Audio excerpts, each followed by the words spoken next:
ओम अज्ञानतिमिरान्धस्य ज्ञानाञ्जनच्छलाकया चक्षुरुन्मिलितं येन तस्मै श्रीगुरवे नमः। श्रीचैतन्यमनोभीष्टं स्थापितं येन भूतले स्वयं रूपः कदा मह्यं ददाति स्वपदान्तिकम्। वन्देऽहं श्रीगुरोः श्रीयुतापदकमलं श्रीगुरून् वैष्णवांश्च श्रीरूपं साग्रजातं सहगणा रघुनाथान्वितं तं सजीवं साद्वैतं सावधूतं परिजनासहितं कृष्णचैतन्यदेवं श्रीराधाकृष्णपादान् सहगणललिता श्रीविशाखान्वितांश्च। हे कृष्ण करुणा सिंधु दीनबंधु जगतपते गोपेश गोपिका कांत राधा कांत नमोस्तुते। तप्त कांचन गौरांगी राधे वृंदावनेश्वरी वृषभानुसुते देवी प्रणमामि हरिप्रिये। वंशकल्पतरुभ्यश्च कृपा सिन्धुभ्य एव च पतितानां पावनेभ्यो वैष्णवेभ्यो नमो नमः। जय श्री कृष्ण चैतन्य प्रभु नित्यानंद श्री अद्वैत गदाधर श्रीवासादि गौर भक्त वृंद। हरे कृष्ण कृष्ण कृष्ण हरे हरे, हरे राम राम राम हरे हरे। नमः ओम विष्णुपादाय कृष्ण पृष्ठाय भूतले श्रीमते राधानाथ स्वामी नामिने नमः। ओम विष्णुपादाय कृष्ण पृष्ठाय भूतले श्रीमते भक्ति वेदांत स्वामी नामिने नमस्ते। गौरवाणी प्रचारिणे विशेष पाश्चात्य देश तारिणे कम करोति वाचालं भंगं लंघयते गिरिं यत्कृपातमहं वन्दे श्रीगुरुं दीनतारिणं परमानन्दमाधवं श्रीचैतन्यईश्वरम्। हरि ओम तत्सत्। Hare Krishna. So I'd like to welcome everyone. So hope all of you have had a very enlivening Damodar Kartik month. Ended on the 30th, and hopefully all of you managed to gather immense blessings from the Lord. Of course, both through attending classes and also through whatever additional spiritual activities, or actually any spiritual activities for that matter, that you perform, especially those of offering the ghee lamp. So that is very, very wonderful. So we'll also request all of you, please do share with me separately. We spoke about the offerings of the lamps. So how many lamps were offered at your respective homes, or those whom you encourage to offer like that. So please give that number so that we can collate, and hopefully that becomes an encouragement and inspiration for others as well. Yeah, so do share that with me. You can message me on WhatsApp. If you're not clear what you're supposed to, just ping me on WhatsApp and I will explain. So we are continuing our journey on the third chapter of the Bhagavad Gita, Karma Yoga. Lord Krishna has been explaining to Arjun to clarify his doubt regarding whether to do work or to not do work. So with that starting point, based on the doubt expressed by Arjun, of what is actually better? Is it better to just not work because fruitive work in this world is a problem? Or should I actually work? So Arjuna came to a wrong conclusion that I should not work. And Krishna went to great length to explain to Arjuna that no, when I said you have to be free from the effect of karma, that does not mean you have to not do karma. In fact, it is not possible to not do karma. You will be forced to do karma at every moment. You cannot escape. Even as you breathe, you are creating karma. Even as you walk, you are creating karma. Karma is not just about big work, but even the smaller activities can result in karma. So what really is the way out to remain immune to the suffering that karma creates? So that is where Krishna gives the understanding. He already gave that understanding in the second chapter, but now he's elaborating a bit more so that Arjuna gets the concept right. Krishna emphasizes the concept of spiritual action. One is selfish action. Selfish action is that action which is performed for one's own benefit. Such action, even though it may be good and aligned with one's duties, doesn't lead one to liberation. It still produces karma, even though good. And that is why the living entity remains entangled in the cycle of birth and death. If you remember, like what we discussed, good karma or bad karma is actually both bad. Yes. Why? It's like saying, in prison, would you like a dry chapati or a hot chapati with ghee? So what will you say? Said, no, I am not interested in your chapatis, because to eat the chapati, you have to go and be in the prison, right? So whether dry chapati or nice hot chapati with ghee, in either case, you have to be imprisoned in the prison. So good karma and bad karma both are causes of entrapment in the cycle of birth and death. So those who are intelligent say, no, no, no, I don't want to fall into this trap. Yes, good karma is better than bad karma, because it's better to have a nice chapati in jail rather than having no chapati or a dry chapati, but that is not really a desirable state. What is the desirable state? The desirable state is to be free, not in the jail, not in the Durga of the material world, to be free. And what is the formula for that freedom? Krishna explains, as long as one is impelled by a desire to enjoy for oneself, one will remain trapped. So just good karma is not the solution, but rather spiritual karma. And Krishna defines spiritual karma by saying that it is the opposite of selfish karma. Selfish karma is done for one's own enjoyment and pleasure. But selfless karma, which Krishna uses the terminology yajna, is done for the Supreme Lord's pleasure. So selfless karma is that in which one is not attached to enjoying the fruits of one's activity, but rather one performs that activity in a selfless way, dedicating the results of those activities to God, which means one performs it for the sake of the Lord. That is considered spiritual activity. So Krishna summarizes this section. I'm just summarizing what we have already discussed. And Krishna also explains how one should always continue to perform one's prescribed duties, but in a spiritual consciousness. Prescribed duties are important for all conditioned souls, for gradual purification and elevation.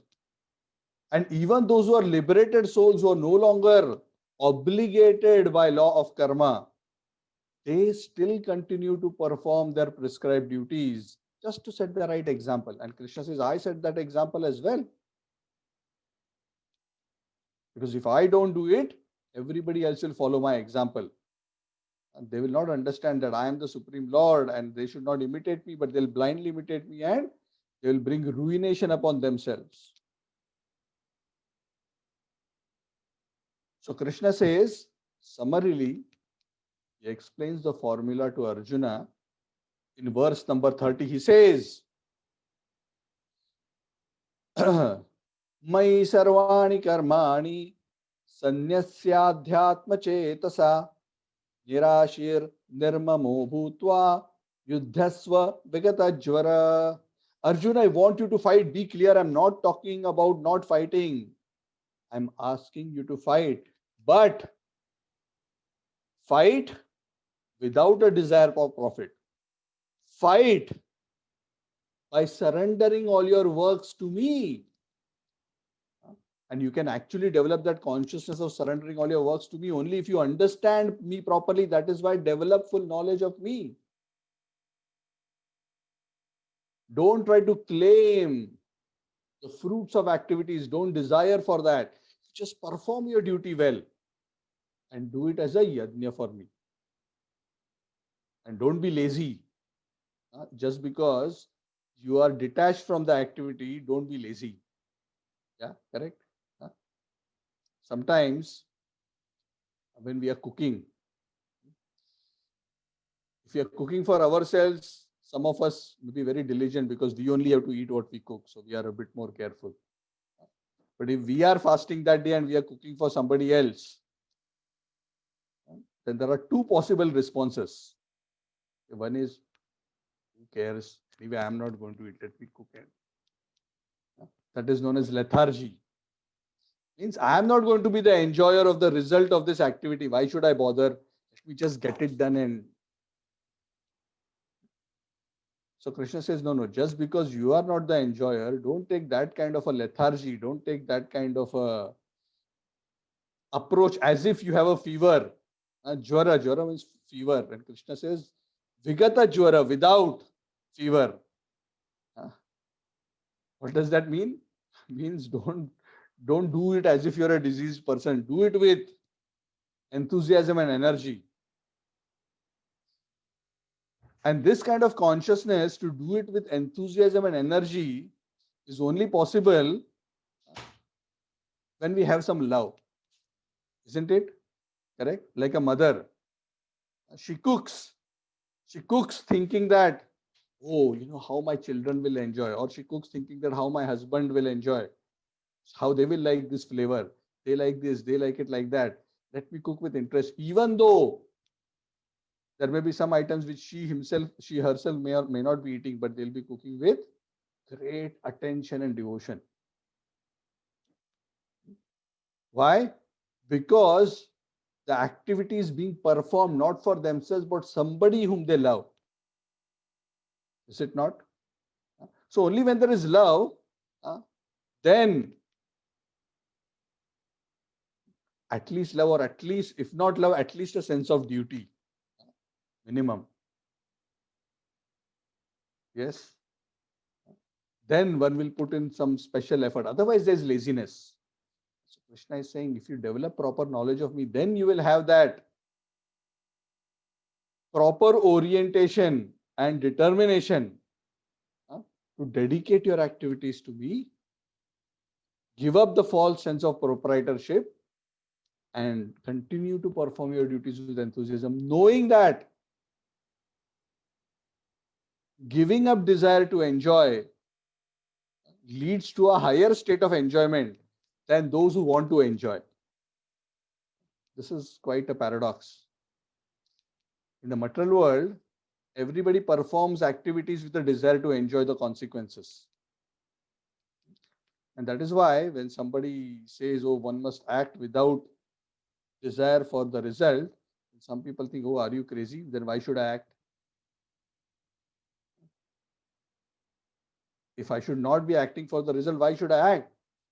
But this is not such a superficial argument. It needs to be understood at a deeper level. Like what Krishna explained, that desire to enjoy, when it is a part of the transaction of performing the karma, actually leads to bondage. And doing it in a detached way as a yajna arthat karmano anyatra lokoyam karma bandhana.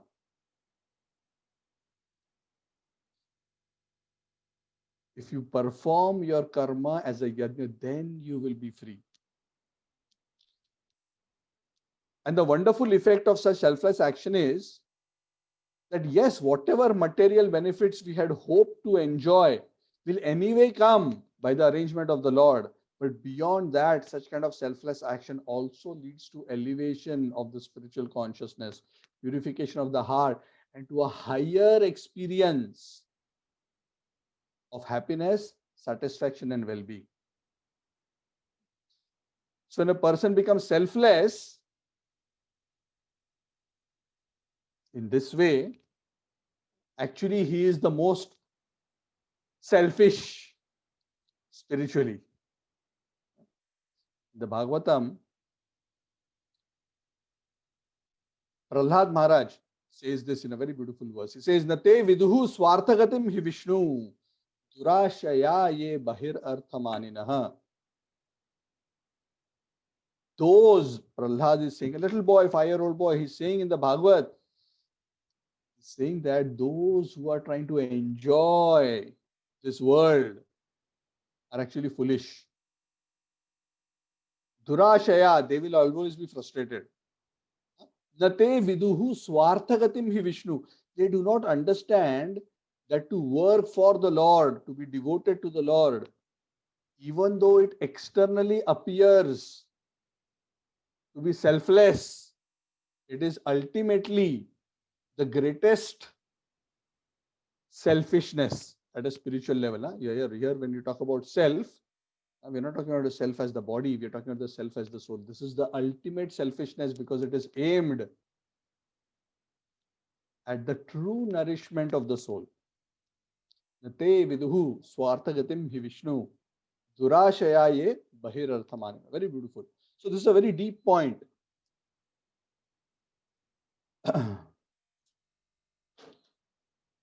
So Krishna summarizes like that, and then he tells Arjun that Arjun, I explained this formula very precisely to you now.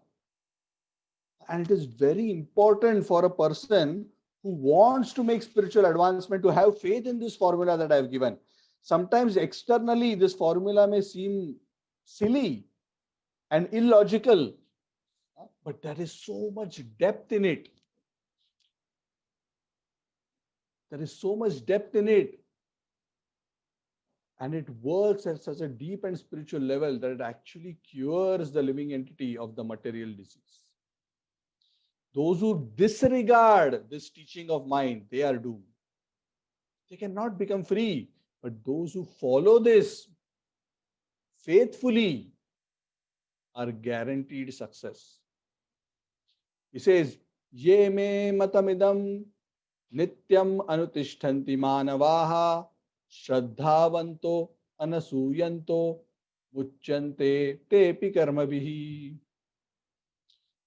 Those who execute their duties according to my injunctions and those who follow these teachings faithfully without envy become free from the bondage of actions. Without envy. Why Krishna says in this verse, without envy? Because as soon as Krishna says, rather than working for yourself, you work for me,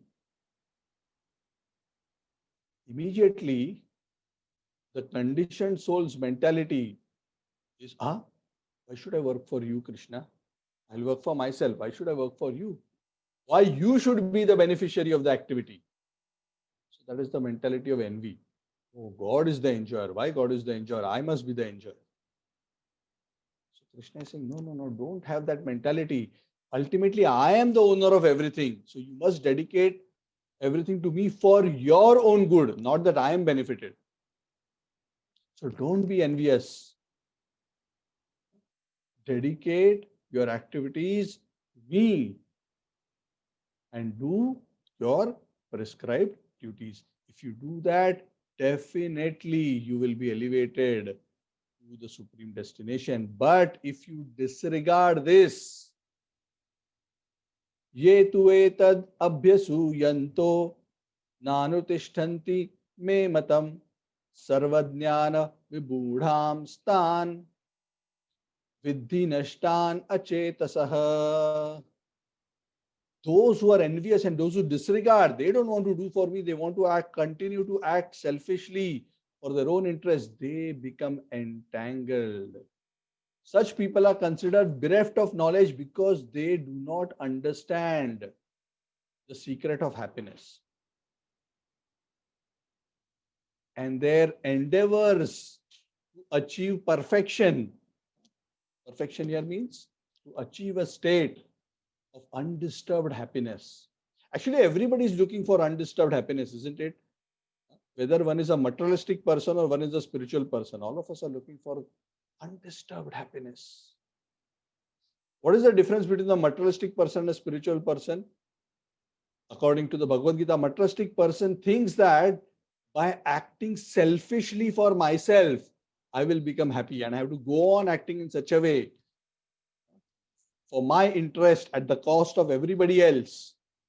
Then that will pave the way for my happiness. People have been trying this for millions of lives. The whole world has been trying this, but nobody has achieved that state. And Krishna says, yes, obviously it will not work, because that is not the formula for happiness. One must learn the formula for happiness as given by the Lord by performing spiritual action.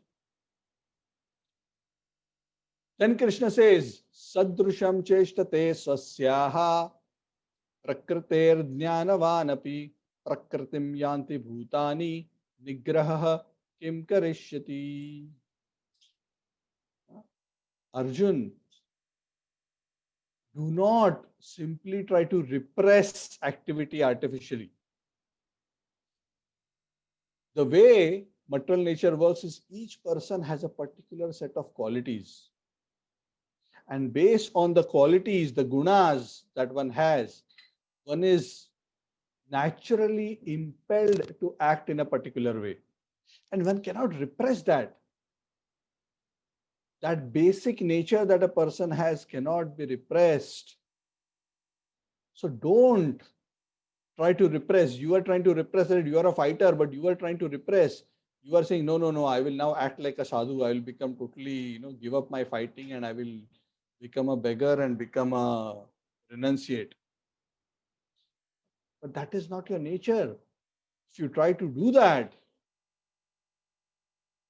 artificially, rather than becoming happy, you will be frustrated.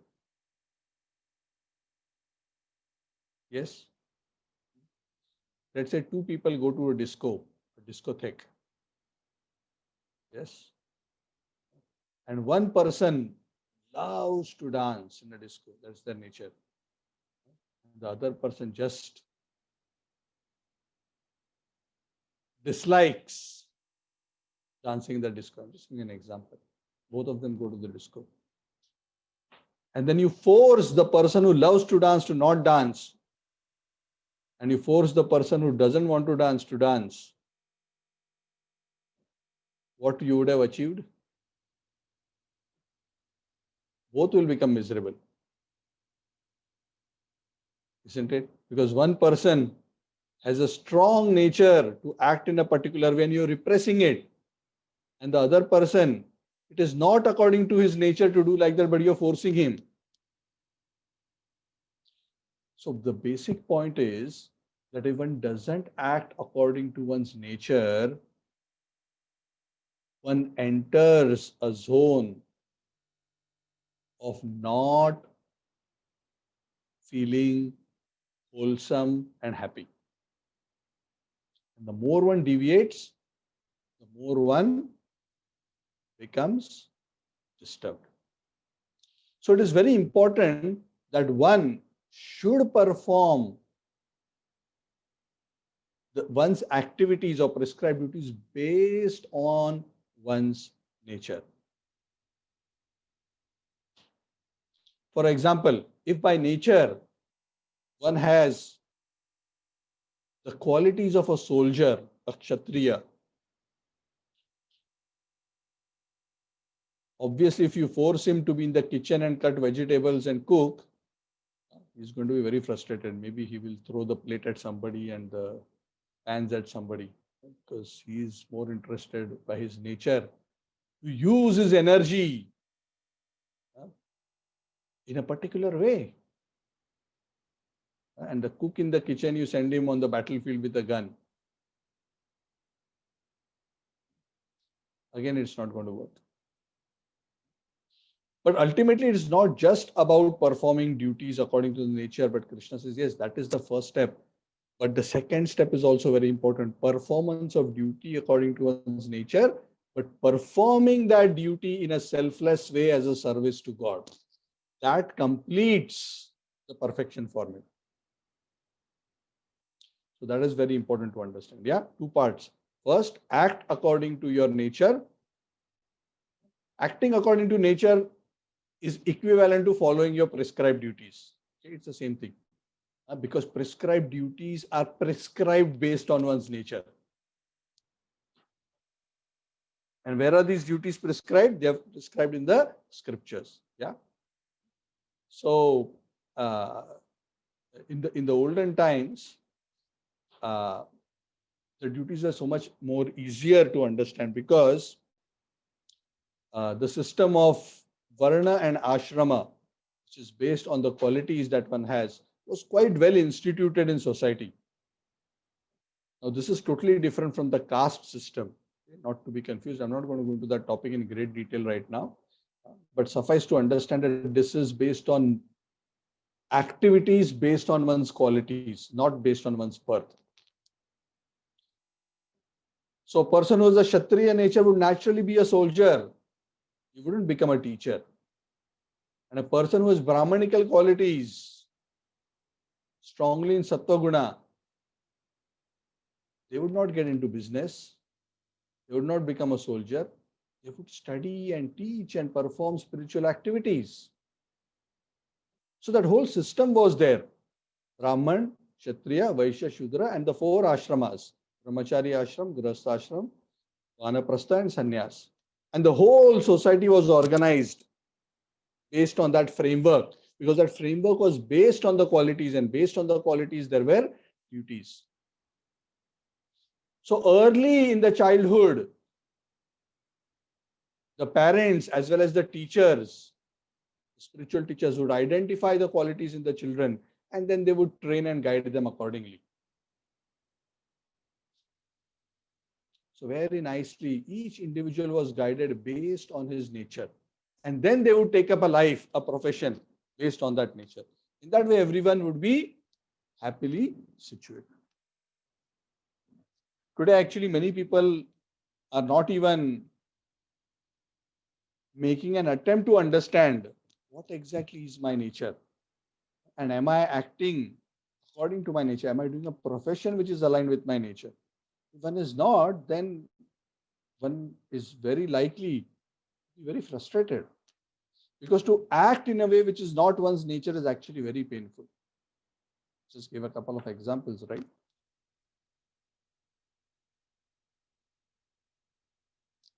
Then Krishna starts explaining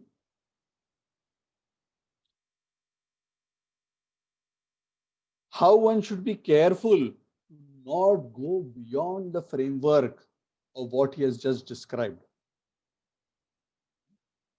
He says, just because one has a nature also doesn't mean one can whimsically do anything. Just like if one has a nature to fight, doesn't mean that one goes and starts fighting with everybody. With everybody and, say that, oh, it is my nature to fight, so I slapped you. It is my nature to fight, that's why I'm performing my duty of fighting. No. There's a framework within one has to act, and that is why it is important to understand the prescribed duties. So Krishna says that there are principles by which one's action has to be regulated. There has to be a regulation of both attachment and aversion. Attachment means inclination to do some things, and regulation of also aversion, avoiding some things which are related to the senses and their objects.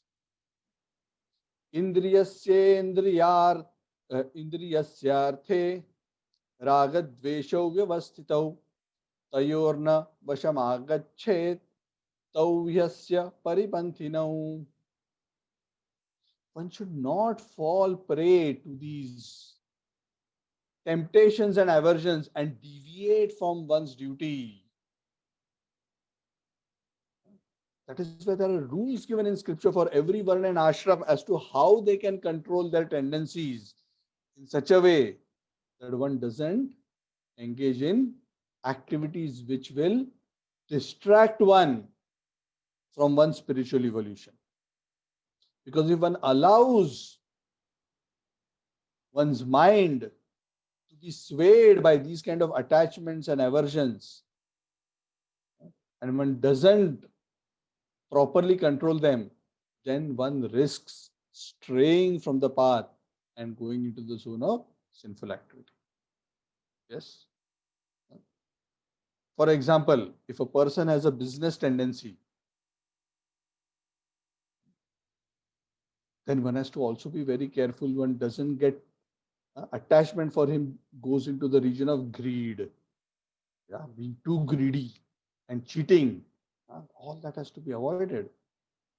And aversion, maybe averse to parting with whatever he's earning. So the scriptures say, no, you cannot be averse. You have to give some donation. Whatever you are earning, you must give some donation. You must help others. So there are so many ways in which one's materialistic tendencies need to be regulated. And that is why Krishna is saying that one must exercise one's tendencies according to these principles. So there are certain do's and don'ts, even based on one's own nature. When one follows those rules properly like that, based on one's own nature, then one can actually be happy and be progressive in the spiritual path. And Krishna says that each individual, based on his specific nature, must follow his own specific duties. And don't copy the one next door. Just like when you are given an exam paper, you write answers to the questions on your paper. You don't go and peep into the paper of the other person sitting on the side and look at his questions and write answers to his questions. So he may be having a different paper. You may be having a different paper. Your paper is based on your qualities and your nature. When I say paper, meaning the challenges that life is putting at you, the situations that it is creating, you are expected to deal with it in a particular way based on your prescribed duties. A Kshatriya will deal with a particular situation in a particular way based on his nature. A similar situation, when it confronts a Brahmana, he deals with it according to his own nature. And that is perfect. There may be some situations where a Kshatriya, it is best for him to counteract with force. And in a similar situation, it may be best for a Brahmana to tolerate. It's very interesting. It's a very deep science. It's very individually suited. That's why it is very important to understand this. And that is why Krishna emphasizes in 3.35, he says that it is important that one follows one's own prescribed duties properly. Don't try to copy just because you can do it better. It is not just a matter of skill.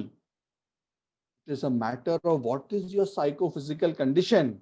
Your activities must be aligned with your psychophysical condition. It's not just a matter of skill. So do not copy another person's prescribed duty.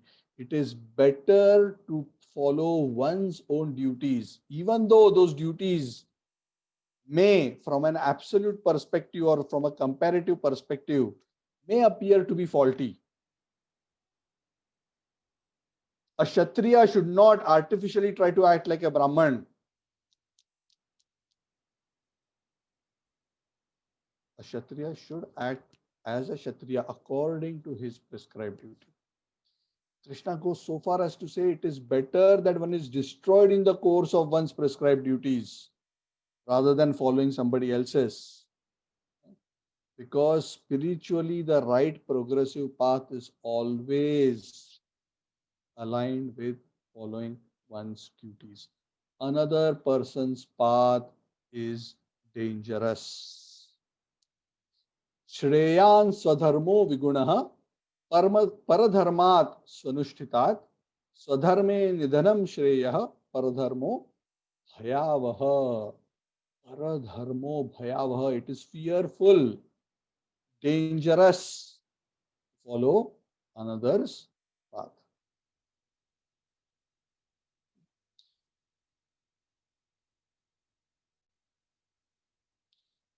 So the Vedas advocate a gradual purification of one's heart. One may say, yes, it is best to be like a pure hearted Brahman. Yes, that may be the goal. But you cannot immediately start acting like a pure hearted Brahman according to that nature, because you cannot artificially pretend to be like that. That is unnatural for you.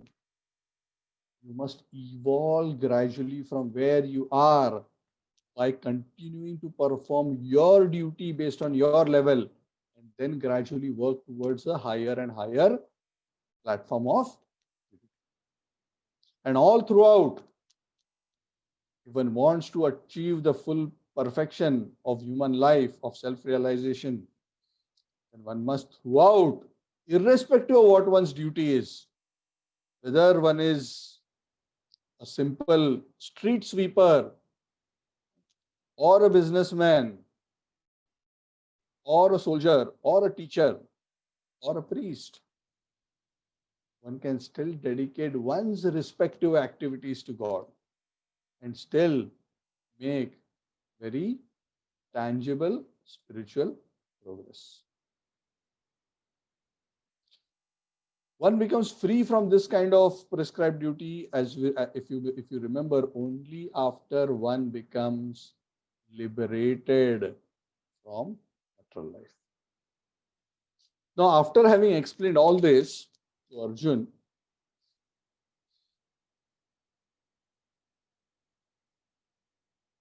Arjun gets one doubt, another doubt.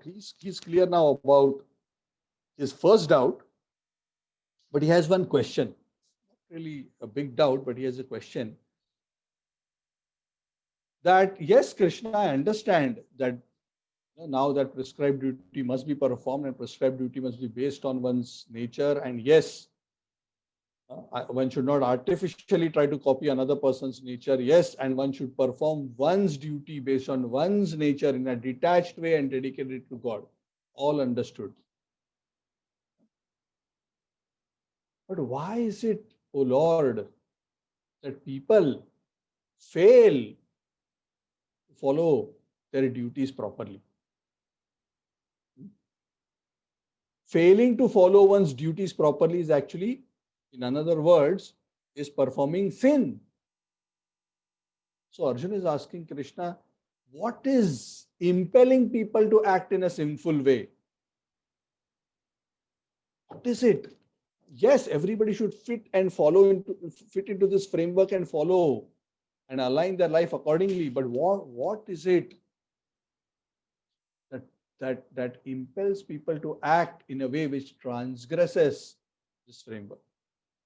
So Arjun asks, Atakkena prayuktoyam papam charati purushah anichan api varshneya balad iva niyojitah. As if forced, sometimes people act in sinful ways. Correct? Sometimes people say, right, oh, actually, I really didn't want to do like this, but I couldn't control myself. I did. So many times, many of us do that, right? We do something, then we regret. Oh, I got so carried away. I shouldn't have eaten this. Or we feel that, oh, I shouldn't have said this. Or I shouldn't have done this. I shouldn't have reacted in this way. I should have listened. I should have performed this action.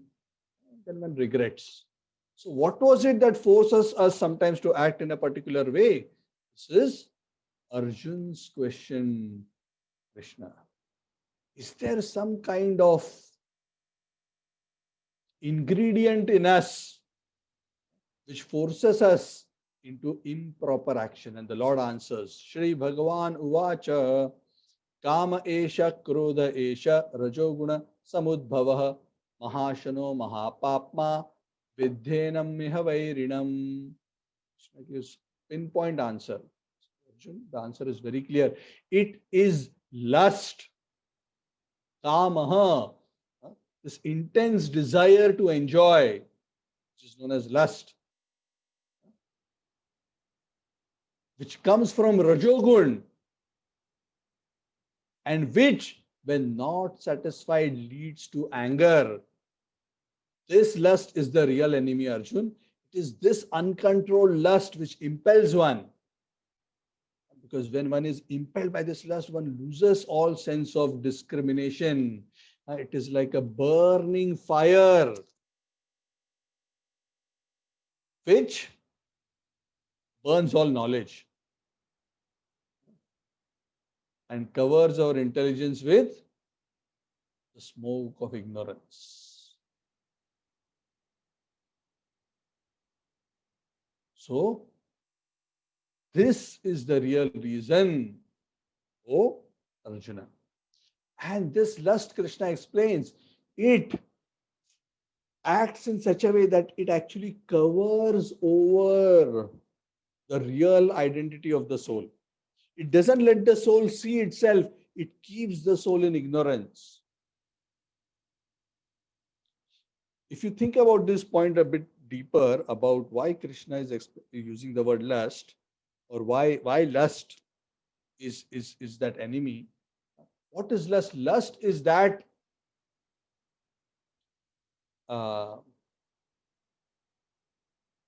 contamination which is causing us to perform this selfish action. And when it is very intense, that selfishness transgresses all sense of propriety. It doesn't consider what is right, what is wrong. It just impels one to do it. So Krishna explains to Arjuna, Arjun, there are three levels at which, three levels or intensities in which this lust covers the pure consciousness of the soul. And he gives the three examples in verse 38. He says, Dhumena vriyate vannir yatha darsho malena cha yatholbena vrito garbhas tatha tene damavritam. Just like a fire is covered by smoke, just like a mirror is covered by dust, or like the embryo is covered by the womb, similarly, the living entity, the soul, is covered by different degrees of lust. When fire is covered by smoke, the covering is not so much. It's a thin covering. That is like sattva guna. Still covered, but it is less. Mirror covered by dust. When the mirror is covered by dust, one cannot see one's reflection clearly. The knowledge becomes still distorted. That is compared to the rajoguna. And when the embryo is covered by the womb, the covering is practically total. You cannot even see through it. That is like strong covering of tamoguna or ignorance. So Krishna is saying different degrees of covering. Sattva gun covers. More than sattva gun, rajogun covers and takes away one's spiritual intelligence even more. And tamogun is even worse. Practically totally covers the spiritual consciousness of the living entity. Avritam jnana metena jnanino nitya vairina kama rupena kaunteya dushpurena nalena cha. The pure living entities, pure consciousness, the spiritual consciousness, the Krishna consciousness becomes covered over by the lust. And that is why the soul becomes forgetful of his real relationship with God. And rather than acting in a selfless way for service of God, he starts acting in a selfish way driven by lust. And you know something about lust? Krishna tells Arjuna,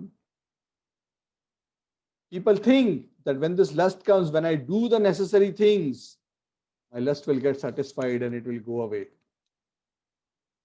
Krishna says, no,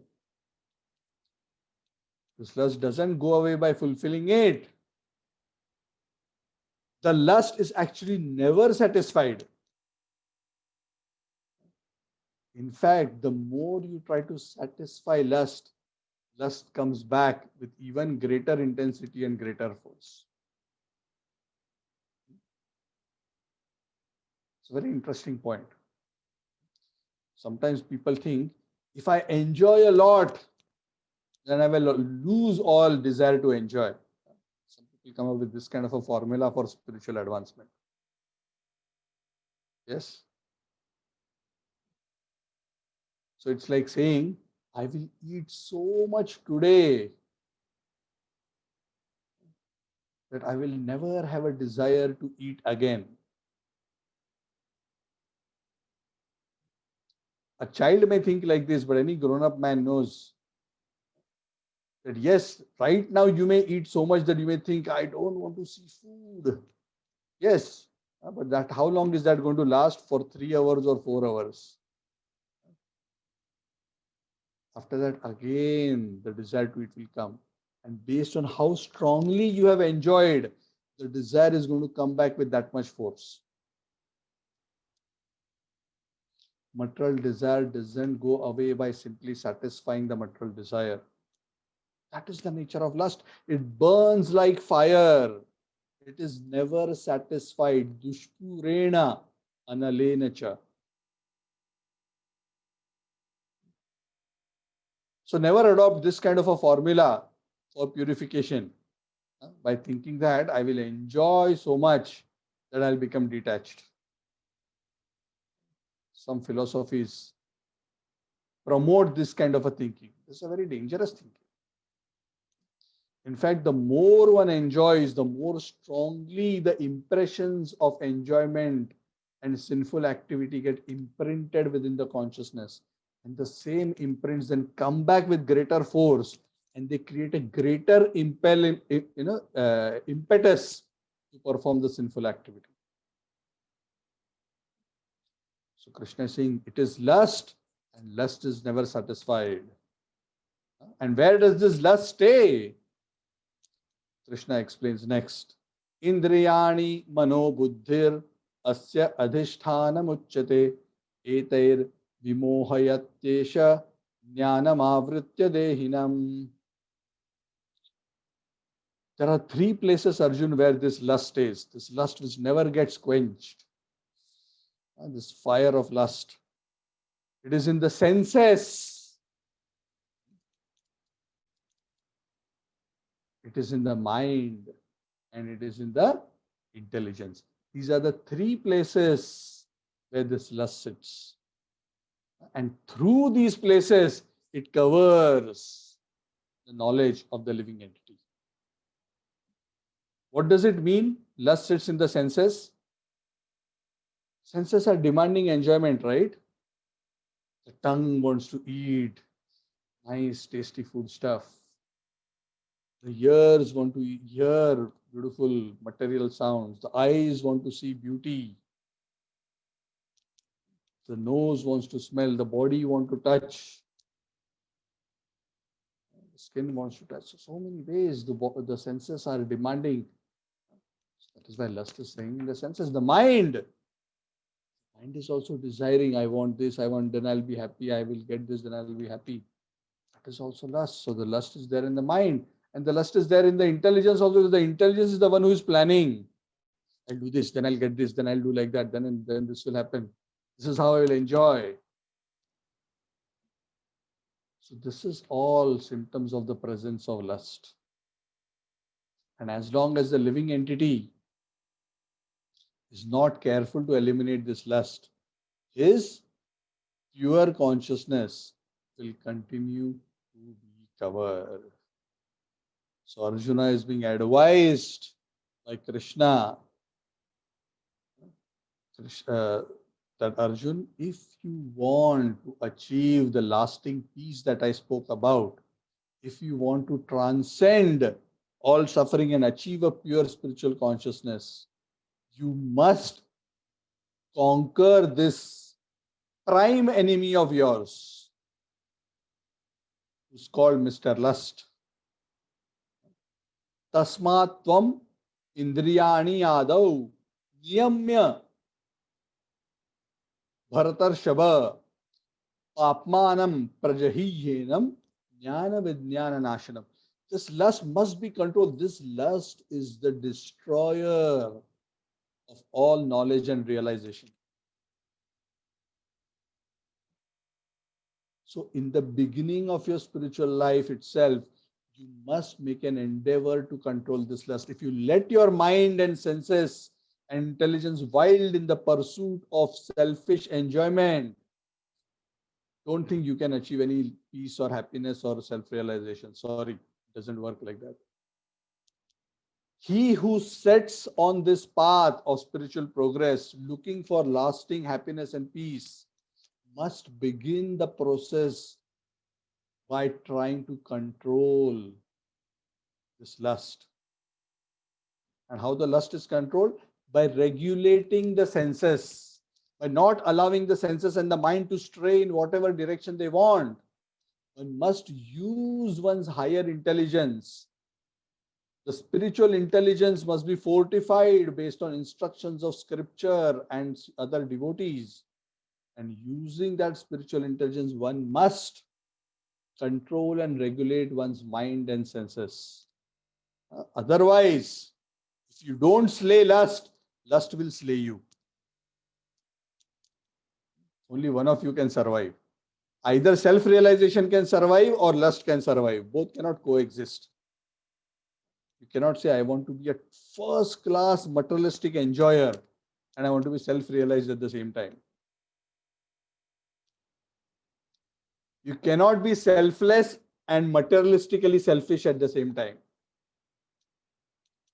You have to take one of the two paths. One path leads to misery and the other path leads to peace and happiness. So Krishna is saying, transform your lust into love. Lust aims at satisfying oneself, but when that lust is transformed into love for God, one starts acting for the benefit of the Lord and his devotees and all living entities. And in that way, one actually achieves the perfect destination.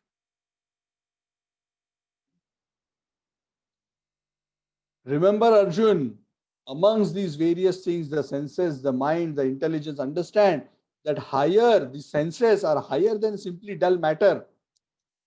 Dull matter is dead, but the senses have a power of cognition, so they are higher. But higher than the senses is the mind. Ultimately, all the sensations from the senses get aggregated and experienced as pleasure or pain in the mind. But higher than the mind is the intelligence. Because the intelligence can direct and control both the mind and the senses. But even higher than the intelligence is the soul. The soul must always remain as the master. This pyramid, the top is the soul. Below the soul is intelligence. Below that is the mind. Below that is the senses. So the senses and the mind must be controlled by the intelligence, and the intelligence must be controlled by the soul. The sad thing, Arjuna, is nowadays that the whole pyramid is upside down. The soul is at the bottom, trampled upon. It is the senses which dictate what they want to the mind, and the mind tells the intelligence to plan how the senses can become satisfied. And the soul remains steeped in ignorance. This is the inverted pyramid. So Krishna says, no, this is not how it should work. If you let your senses, your mind go astray, it will lead to absolute chaos. Indriyani paranyahur indriyebhya param manah manasastu para buddhir yo buddhehe paratastu saha. So dull matter, senses, then mind, then intelligence, and then the soul. Krishna says in the next verse, Evam buddhehe param buddhva संस्थभ्यात्मा namatmana jahi shatrum mahabaho kama rupam durasadam. Arjuna, the formula to slay this lust is by not allowing the senses and the mind to drive the intelligence and bewilder the soul, but rather the other way round. Understanding that one is actually spiritual, one is the soul, one should use one's spiritual intelligence. What does spiritual intelligence mean? Intelligence which is properly educated based on spiritual knowledge. Like the Gita and the Bhagavad, when one understands that knowledge and exercises one's discrimination accordingly, that is known as spiritual intelligence. Use this deliberate spiritual intelligence to steady the mind and control the senses. With spiritual strength, when you do like that, and when you are able to control your mind and senses, then only this enemy of lust comes in control. Arjun, lust doesn't become controlled by letting him loose. It's like an insatiable fire which will keep burning. The lust must be controlled by using one's spiritual intelligence. And this spiritual intelligence is developed by regularly studying scripture, by attending Bhagavad Gita classes on Zoom every Wednesday and Bhagavatam classes every Saturday, 9 p.m. Malaysia time, by chanting the holy names, by association with devotees, by worshipping the Lord, by eating Krishna Prasad, by rendering seva. One develops, or by all these things, one gets two things. One fortifies one's spiritual intelligence and one gets spiritual strength. It's not just enough to be philosophically convinced. One must have the strength to exercise that deliberate spiritual intelligence. What does it mean to exercise deliberate spiritual intelligence? I'll give you an example. Many people in this world smoke, isn't it? Yes. The governments in most countries nowadays have put horrible pictures on the cigarette packet. You know why? So that they can scare the smokers away, that they don't smoke and injure their health. Yeah, has it worked? Maybe on a small fraction. But the vast majority are still smoking with the same pack. Is it that in their intelligence they do not know that it is injurious to health, it is taking them towards death faster? Is there any smoker who doesn't know this? Every smoker knows this.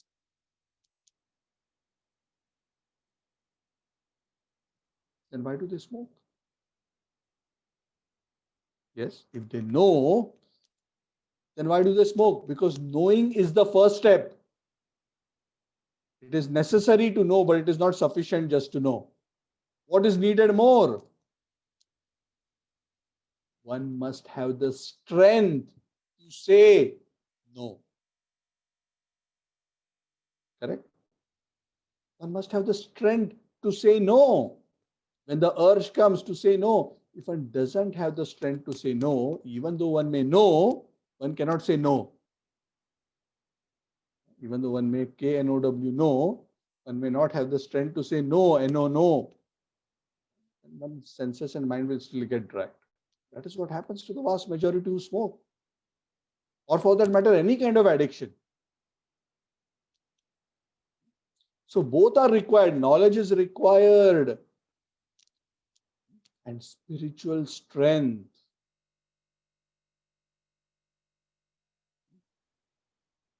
Is also very important. So by doing these spiritual activities, by associating with devotees, by rendering seva, by eating Krishna Prasad, one develops the requisite spiritual strength by which one can actually apply this formula that Krishna is giving diligently and in a disciplined manner. And then one can definitely conquer this enemy of lust. So that is Krishna's recommendation to Arjuna, and Krishna completes chapter 3 by giving this instruction. Arjun, I gave you the system of yoga, this yoga of selfless action and doing this action for me as a yajna. But understand, the greatest enemy to following this yoga is lust. So this lust must be controlled. And this lust lies in the mind, intelligence, and the senses. So you must use your spiritual intelligence and with spiritual strength curb this enemy of lust, and make sure that you remain steadfast in the following of the spiritual process. Yes, initially it may be a bit difficult. Initially it may appear that to let the senses loose, to let the mind loose is actually such a more blissful and pleasurable experience than trying to control it. But that is just like a sick person who's diseased. If he lets his mind and senses run and eat and drink and do whatever without following proper prohibitions, one actually simply gets more diseased and one just simply suffers more. So don't be short-sighted and don't give in to this lust. Be wise. Have faith in my instructions. Have faith in this system. All those who have followed the systems have got success, but those who don't have faith and those who disregard these instructions, for them, they cannot achieve the perfection of consciousness.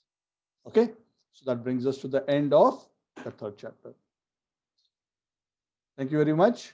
Any questions, any comments?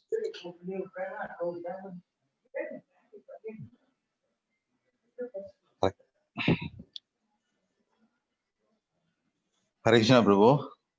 Yes, Sudhir Sundar Prabhu. Prabhu, I just want to confirm, Prabhu, if in terms of lust, greed, and anger, lust, if it is overwhelming, it become greed, and then lust, if you are not able to enjoy, it becomes anger. Am I right, Prabhu? Yeah, you're right. Yeah. So lust, if you go on trying to satisfy lust, it transforms into greed. So lust is an intense desire to get it, to get something. And if you think that by just fulfilling it, you will get rid of it, no, it just leads to greed. More, I want more, I want more. I want more means I'm not satisfied. I'm not satisfied means I'm not peaceful. So the mind is disturbed. And when one doesn't get it, one becomes angry. Oh, I wanted it. What happened? Why I didn't get it?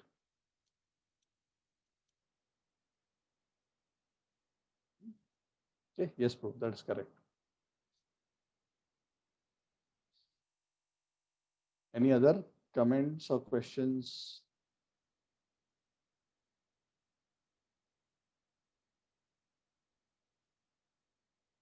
Okay, wonderful. So I am assuming none. So thank you all for joining. I'd also like to welcome Raj. Raj has joined us for the first time today. Raj, thank you for joining. And please do join us regularly. Yeah. Sure. Thank you. Thank you. So that is all from my side. So Damodar month, the Kartik Mass has ended 2 days ago. So we'll not be doing the Damodar Ashtak prayers. Yeah, now. So please carry on the spirit and the mood of Kartik Mass throughout the rest of the year in your heart. So hopefully we have developed some attachment for the Lord by the blessings of Shri Radha Damodar. So cherish that and develop that throughout the year. And continue to make advancement in the path of Krishna consciousness with great determination, like what Krishna mentions here. Yeah. So thank you all very much. Grantaraj Srimad Bhagavad Gita ki, Jai Shri Prabhupada ki.